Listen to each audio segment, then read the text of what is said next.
This program is brought to you in partnership with the Central Bank of Nigeria. Welcome back to Business Daily here on Trust TV. Now, our conversation today is about the happenings in the global world. And I know you could ask the question, how does it affect us, what's happening in the Middle East? They want to, whatever they're doing there. But hey, if you're aware, fuel prices are up here in Nigeria, and that's an effect and from what's taking place in the Middle East. We're now in a global world. So what happens wherever, global south, down south, up north, affects us here. And that's what's happening to us right here in Nigeria. The effects of that conflict still ongoing. Like remember, Russia-Ukraine, when it started way back in 2022 or so, flour became very expensive and bread in turn became expensive as well. So you see, it's a ripple effect. You throw stone into a water, the ripples effect, and that's what's happening to us right here. We're having to face the brunt of that current ongoing war. One of the major issues is the oil prices go up. And when oil prices go up, fuel prices go up. When fuel prices go up in Nigeria, food prices go up. Oh, that's it. And everything begins to go up. Inflation begins to go up. But hey, I'm not going to talk about that in the studio this morning. I have with me Dr. Enoch Haruna, a development strategist and consultant. And joining us virtually is here in Abuja is Mukhtar Shamwil, is a financial and geopolitical strategist. Now, I'm going to, good morning, guests. Thank you for joining us on the program this morning. It's been a while, though. I think it's exactly 1 year the last time you were here. Wow. So, yes, actually. Funny how time flies. Yes. Okay, but let's start off, oil prices is where this whole thing is going, is the major thing. But away from oil, because everybody's able to go to oil prices, what other impact are we seeing or are we expecting to see in the Nigerian economy? I'm very excited you're even talking about that, the fact that everybody's focused on oil but forgetting many other things. For example, Nigeria as a nation is heavily dependent on importation in terms of the things we sell. If I do a scan and audit of you, probably 90% of the things on you were probably imported. Now, if we're having an issue with the Red Sea and people are struggling to be able to move a lot of goods and services, it's going to impact our ability to buy and the things or the cost of the things we buy. So think about the fact that we are very heavy in terms of importation of cars. I can tell you that if it costs $1,000, maybe $1,500 to import a car from a particular region around there, now with what is going on, with the fact that a lot of these vessels and cars and ships, are struggling to go on the Red Sea, it means that they have to take another route, and it's going to automatically increase the cost of transporting those goods and also invariably increase the cost of buying those goods. So definitely there's a lot of impact to come from this. Mr. Shamwil, what's your take away from oil and importation? What other impacts are we expecting to see on the Nigerian economy? The naira, the oil is the most one. It's the front end effect, but there is the back end effect, which is the naira. So as the crisis continues, the United States would have no choice but to continue to raise interest rates so that it can reduce inflation. So the United States is a very different economy. So the United States imports most of its consumable goods, and for the United States to make these goods cheaper, what it does is it makes the dollar a lot stronger. When it makes the dollar stronger, it devalues other currencies that are the exporters that export into the United States. And when that happens, and how does the United States do that? The United States would do that by raising interest rates. Donald Trump has been trying to bring down interest rates in the name of re-engineering production within the United States, but that's not looking likely. And as midterm election is coming, Donald Trump would have no choice but to look for ways to reduce inflation. But unfortunately, this war in Ukraine would really cause major problems. Okay, we're kind of lost in there. He's saying something very important, because when we talk about prices are going to go up, naira is going to go up. There's some insights he's given there. Mr. Shamwil, if you could continue. All right, I don't know if you can hear me now. Yes, you can. All right. Okay. So the United States would have no choice at this point in time but to to keep interest rates high.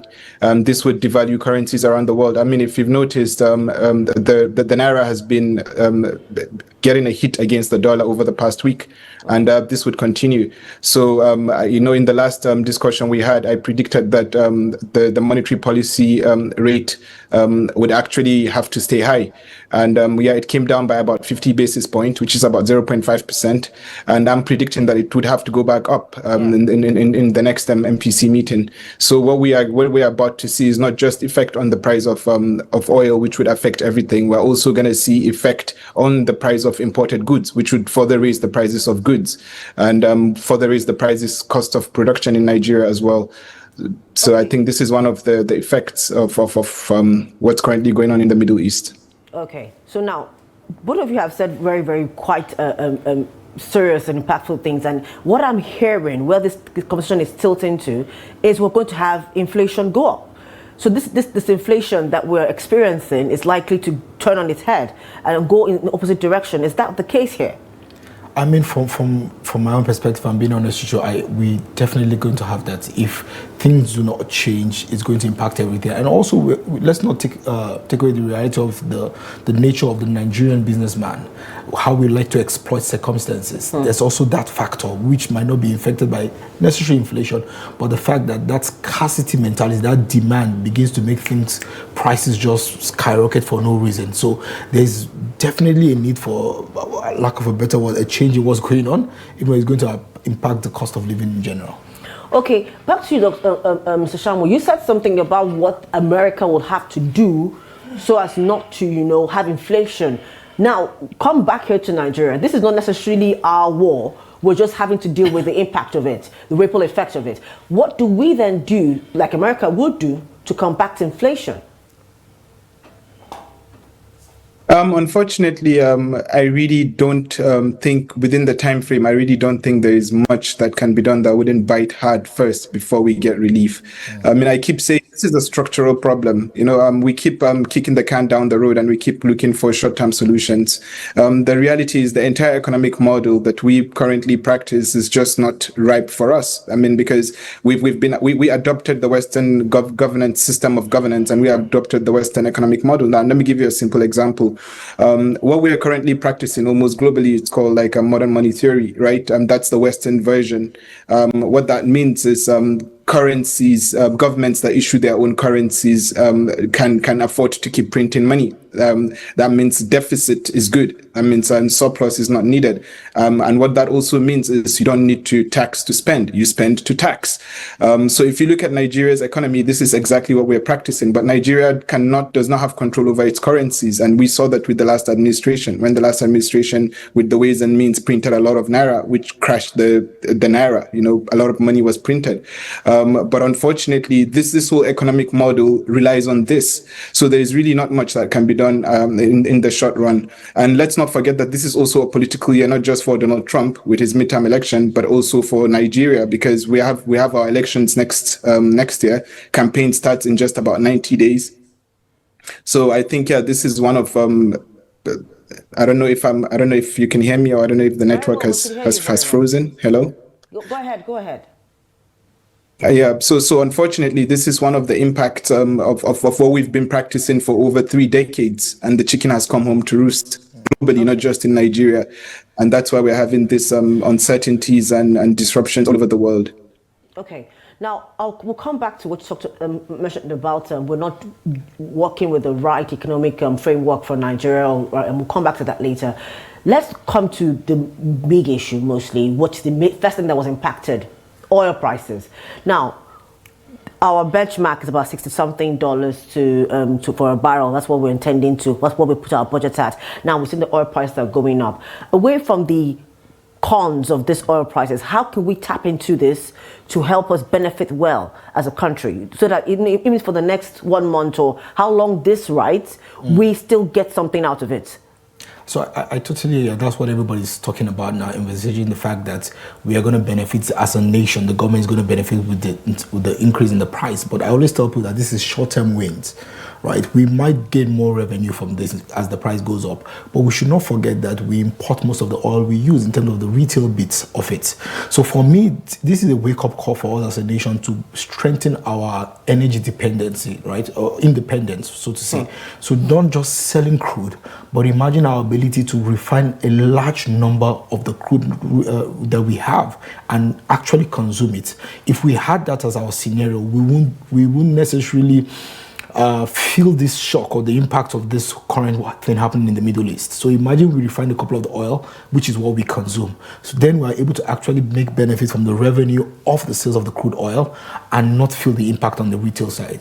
But right now what we have is a win and a lose.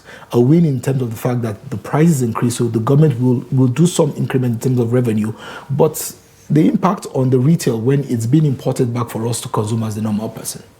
Okay, so when this country, Mr. Shamwil, I'll come to you. We're still going to stay with this oil thing because now we have the private refinery that's functional. We don't have I don't think we have a functional refinery because even the GCU of NNPCL came to say that the Port Harcourt refinery to him is busted and there's nothing to be done about it. You know, no need to fix it anymore. However, Pegason has different opinions, but that's by the side. Is it possible that the private refinery, that's the Dangote refinery, will be able to actually feed the country? Is it possible to feed the country? So I'll say this to you, right? I'm not an oil and gas expert, but I'm a businessman. And what that means is that I've consulted for business across sectors. And I'll tell you that at the end of the day, it's zeros and ones. First of all, Dangote's refinery has been stated to be one of the biggest single processing refinery in the whole of Africa, if not, I think, beyond just Africa, right? So in other words, without a doubt, it has the capacity. I think what is going on to Dangote refinery is a thing of politics that we must grow out of. And the interesting that it shows that politics is bigger than what we know, because we have seen cases where the president says, I'm giving him all the support, sell to him in Naira, do every possible thing. Then you have cases of individuals with interest still frustrating the process, even still in the government. So I do not, without doubt, question the possibility for him to actually feed us. I think he has the capacity to produce for Nigeria and beyond, without doubt, if we're doing the numbers from what we have seen. It's just the political factors that are refusing for him to be able to do what he has set out to do. And I'm not going to give a comment about the refinery. You're talking about the Nigerian-owned, the government-owned refineries. Let's also be practical. A lot of these refineries were built long time ago where some of these parts and the things that we're using are no longer in vogue. It's like saying that I remember a time when I was growing up, everybody wanted to have a Beetle. It was the big deal. I remember my friend's father had it. But right now, it would be unrealistic or unwise of me as a businessman to import Beetle engines. Who's going to buy it? So we need to tell ourselves that we need to move past things that are quote unquote unrealistic and outdated and focus. I also believe that we need to create room for other competitors, because if Dangote has the monopoly over it, it becomes an issue in the future, as much as we're trying to make a solution now. Yes. So it's very important that I heard Boa is building his. I pray he's able to finish. And I also look forward to the NNPC owning their own refineries. But back to your question specifically, he has the capacity, without doubt, to feed the nation. It's just political factors. Mr. Shamwil, do you agree with his sentiment? Yes, I do agree with his sentiments, but I just have two things to add to that. Now, the first thing that I would add to is let's go back to the issue of Nigeria gaining from this price increase. This is where I slightly kind of disagree with him. Let's not forget that Nigeria has already sold most of this crude in advance, and these are futures contracts, these are derivatives, and other than that, we have also leveraged on this crude over the past couple of years to raise loans. So I don't see. Even if the price goes up, because we've got futures contracts, we would have to be selling at a fixed price. We are not going to necessarily get that gain. Let's not also forget all the happenings that have been happening in NNPC with the whole remittance, NNPC and NNPC declaring losses over the past couple of years. So I don't necessarily think we would get the short-term gain from this increase in oil price, because contracts have already been signed regarding Nigeria's oil. Now, secondly, when it comes to importation, we are importing a lot of this oil, but I think a short-term solution to this is actually subsidizing the crude oil we give Aliko Dangote, not necessarily subsidizing the refined oil, or we can't even subsidize the refined oil, but I would prefer we subsidize the crude oil, because when he refines, then we get this subsidy across other products that come out of the crude oil. I think at this point in time, Nigerian government, because in the past the excuse was, okay, subsidy was an issue because importation, naira, all these issues, the racketeering and all the corruption that was going into it. But right now we have a streamlined solution. Nigerian government can sit with Aliko Dangote and have that discussion.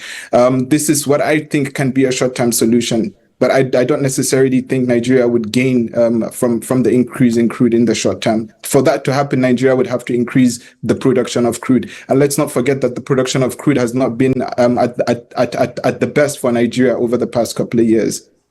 Okay. Now, we both of you agree on one thing: inflation is likely to take place, right? And it's bound to happen. But let's look at the sectors that are likely to be impacted with this inflation when it takes place. Although I think it's already here at the door already. But what sectors do you believe will be mostly impacted by inflation? I mean, if I'm being honest with you, I think literally almost all sectors, because I'm here to think of which of the sectors don't have to do with any form of importation. Maybe let's say palm oil. That's the only thing in my mind that I'm thinking of that we do. But even that, we have local processing plants, but they're not very, very optimal. The large producers of palm oil who sell locally actually have most of all of their mills, parts of their mills, fully imported. So think about it. Maybe one of the major producers of palm oil had an issue and they need to do something. They have to import the parts. So literally, which goes back to my view of the fact that we really, really need to think about how we become we become less on importation. Right, and this is not rocket science. We need to really think about it. And the problem, I believe, for us as a nation is we want to do it all at a time. If you look at nations, growing up, we know one nation for one thing. I mean, those days, that Malaysia were the biggest until now, I think, for exportation of palm oil. Why can't we sit down as a nation and think... From seeds they took from us. From seeds they took from us. We all heard that story, right? So the question is, let's even go to share. I worked in share for a long while. Before now, we used to be one of the biggest parklands for share. And the weird part about it is that we don't understand the economical value of share. I remember vividly until I got on that project some years back. All we know share for is body lotion. Well, let me shock you. Do you know share is the stabilizer in chocolate? Share is what makes chocolate, unlike other things, whereby even when it's not extremely hot, it's still able to remain a block. It is the ingredient of share, being processed share. But guess what? There are no standard. I mean, I love what the president is doing with an organization in Nigeria, but there's still more to be done, right? So most of the industries, top of my head, I can think of, rely a lot in importation or machines or something or some raw material as an addition. So literally a lot will be impacted, if I'm not mistaken. Mr. Shamwil, what's your take? Sectors that will most likely be impacted? My take is most sectors would actually be impacted. In fact, I would go out far saying all sectors would be impacted because there is no sector that operates in isolation. I believe this. We've kind of lost your audio. If you can hear us, we've kind of lost your audio, Mr. Shamwil. Can you hear me now? Go ahead now. Yes. Go ahead. Am I audible? Yes. All right. Okay. I think what has been going on is we have already compartmentalized Nigeria's economy, and as a developing nation, you cannot afford to compartmentalize your economy. Everything happens at scale. No country exists in isolation, and you cannot grow your economy by just having internal trade. You can only grow your economy by trading with the outside world. And for us to trade with the outside world, we need to work together, like collectively as a nation. We need to work as a single body, as a single entity. Right now, if you look at how Nigeria is structured, we have 36 states with the FCT, and every state has its own economic policy, economic model, economic agenda. So it's all scattered. It's really not cohesive.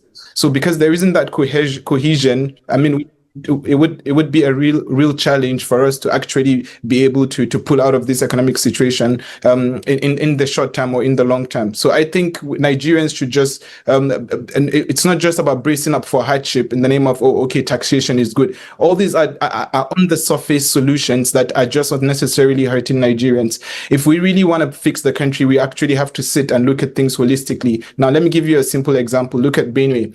Benue is supposed to be really one of the biggest generators of forex for the country, but unfortunately it's not. And the reason why it's not is because it's operating in a compartmentalized space. But if the whole nation understands, if the central government understands that, okay, look, we have to look at things just beyond the compartmentalization of states. We have to look at things from natural order.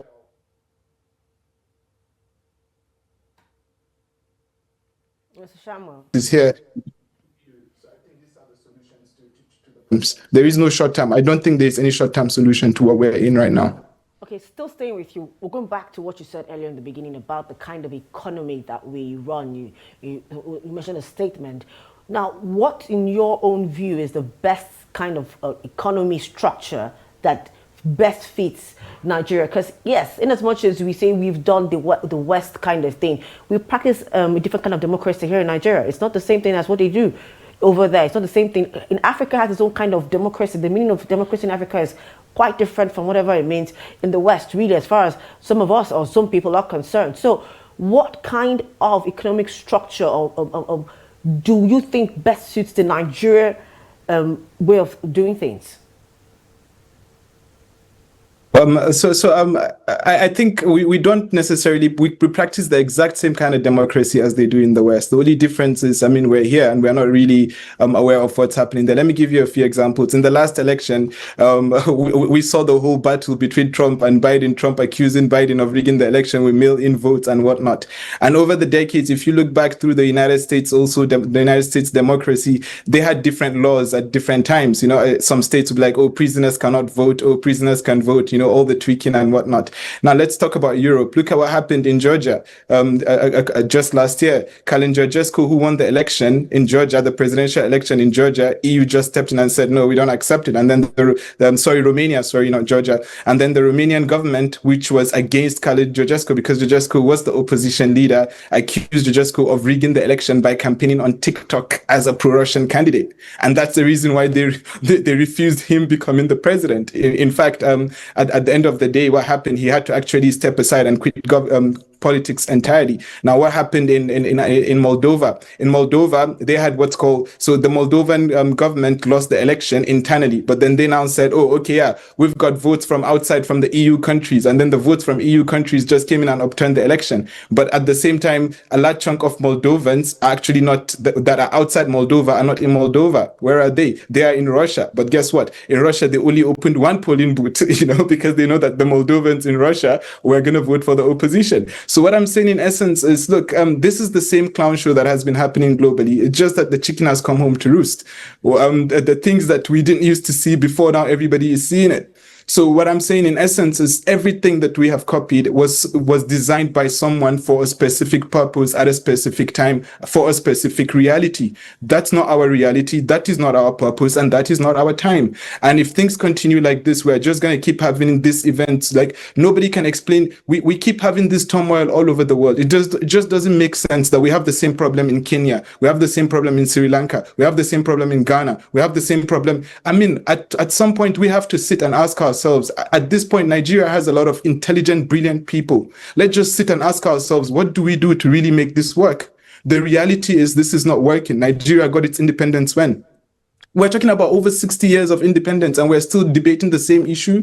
It just doesn't make sense. Look, the countries that have seen development over the past couple of decades just sat down to say, look, this is not working. What do we do to make it work? They came up with a system that worked for them. And if that's not the issue, I keep asking people, why is the West always concerned about what you do? Now, if the whole economic world is built on free trade, free market economy, it's called a free market economy, but you're not freely allowed to trade free, but you're not allowed to trade freely, so it just doesn't make sense. I mean, the sooner that we stop lying to ourselves, the sooner we really tell ourselves that what is unsustainable cannot be sustained, the sooner we really address these issues.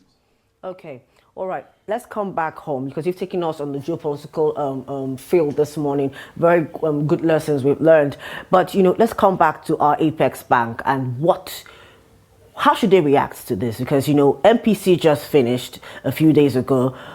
They came up, okay, let's reduce the rate points. And maybe if this had happened before the MPC, they might have maintained their interest rate. But how should the CBN react? I think I'm going to align with him also. We need to be realistic of the fact that Nigeria is a nation. It's not we can't make decisions that affect Nigeria based on what is happening globally. We need to be realistic about what is obtainable, what is possible in this nation, and use that to. I'll give you a practical example. I remember the time where there were conversations around the single interest rates. Then I used to be in the banking system, and there was conversation around the single interest rates system, making sure that when we give out loans. And unfortunately, I was in the Unfortunately, I was in the microfinance bank at that time before going to the commercial bank. It was impossible for a microfinance bank to literally run on single interest rates. It was not possible. First of all, the cost of funding for microfinance bank was way higher than the DMBs, the deposit money banks. So it was a struggle. You will have to gain money at a very high double-digit rate, and you are expected to give out that money at single interest rates. You will be in deficit. So my only advice to them is we must be realistic. We can't let the global realities determine the entirety of how we operate in Nigeria. The uniqueness of our nation, the realities of our nation should be what determines how we go about the things that we decide for the nation in terms of rates and percentages and all of that. That would be my take. Mr. Shamwil, what's your take? How should the CBN react? Yeah, I completely agree with him. But the CBN needs to react beyond making interest rate adjustment the foundation of our economic decisions, because literally CBN is just I don't know. Can you hear me? Am I audible? Yes, very, very audible. Go ahead. All right. Okay. So, I mean, if you look at the central bank's how the central bank relates to Nigeria's economy, it's basically just by adjusting interest rates. Let's be realistic. But it goes beyond that. I mean, we need to have certain measures of capital control. Now, let me give you a simple example. We're talking about shortage of forex, but at the same time, a large chunk of the forex is being used to import Rolls-Royce and Lamborghinis. It just doesn't make sense, So we need to have certain level of capital control.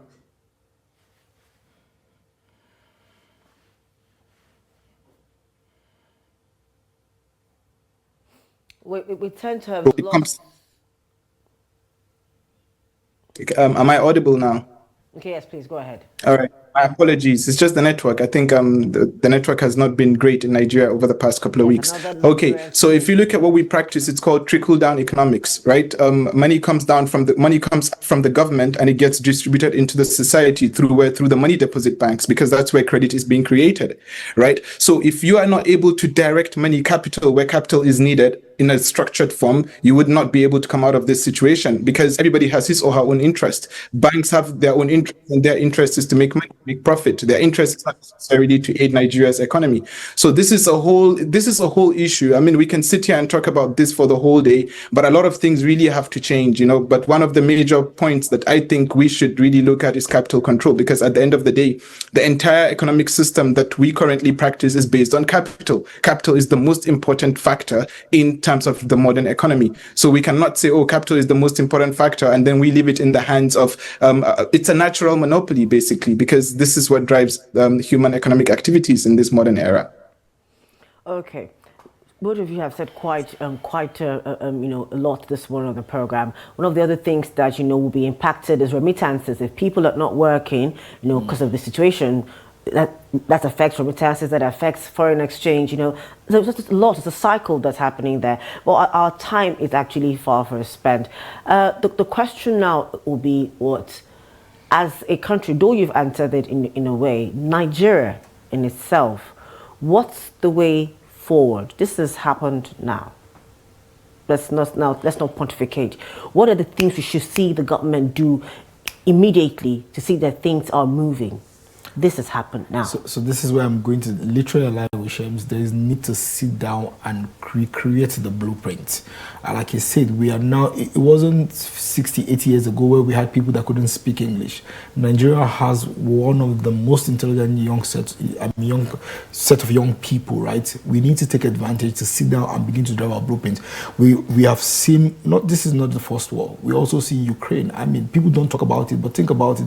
A large number of our foreign medical doctors mostly schooled in Ukraine. Yes. And that impacted their ability for us to have young new doctors coming. So we need to sit down and ask ourselves, how do we mitigate this? How do we ensure that a global crisis, a global war doesn't impact us so badly? And we take it chunk by chunk and create, if possible, the next 20 years, 30 years framework for a new Nigeria. How do we get economically independent? What are the different sectors? How can we ensure that the value chain of that sector is being housed and basically operated locally? If we are able to begin to do those things, plan them right, and begin to implement in the next 20, 30 years. I mean, I don't know if I'm going to benefit from the new Nigeria again, right? Because I'll probably be old that time, maybe not in my working years, but it would really be lovely if my children are able to be in a country where they're not thinking about Japa, in lack of a better word. I mean, I said I'm not going to Japa for my own personal reasons, so I hope that they are not put without question to remain or to Japa.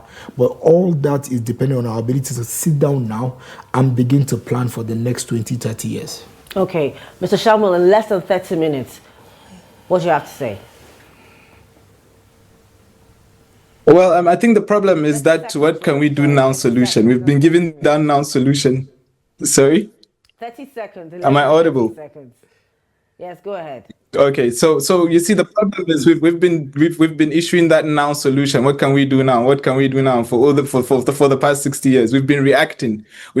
As my brother said, like, the only solution is for us to stop reacting and really sit and act. But we cannot do that because it's political. I mean, it's all politics. But the other solution is really almost impossible. I mean, it sounds easy, but it's impossible in Nigeria. We have to cut wastage, which means we have to curb corruption. And if we can just stop all the leakages, that's the most immediate solution. If we can just stop the theft that's currently if we can just stop the leakages, that the wastages, the corruption that's in the country, I mean, I think that would balance things temporarily. That's the solution, but I don't see that happening. Thank you. Okay, hopefully, they tried to do that at the airport with the cashless policy. There was so much traffic and they had to go back to what they were doing before. So hopefully when they come together, they'll be able to do things and plug the holes of these leakages. This is not the first time we're hearing this. People have come to say these different organizations, Nigeria is losing so much through corruption, and these leakages should be plugged. Thank you so much. Thank you, Dr. Enoch Haruna and Mukhtar Shamwil, for your insights on the Middle East conflict's impact on the Nigerian economy. Thank you. Thank you very much, ma'am. Thank you, doctor. Thank you, everyone. All right, bye. It's been a very, very insightful conversation. We had even a brief class on geopolitics and what's happening there. And we know we've quite learned a lot. And I think the most important thing is it's time for policymakers to sit down and draw up policies so that we don't become reactive. We are actually responding to situations when they happen for our economy. That's it for Business Daily this morning. I've been your host, Chiamaka Nwafor. Same time, same place tomorrow. Bye for now. This program is brought to you in partnership with the Central Bank of Nigeria.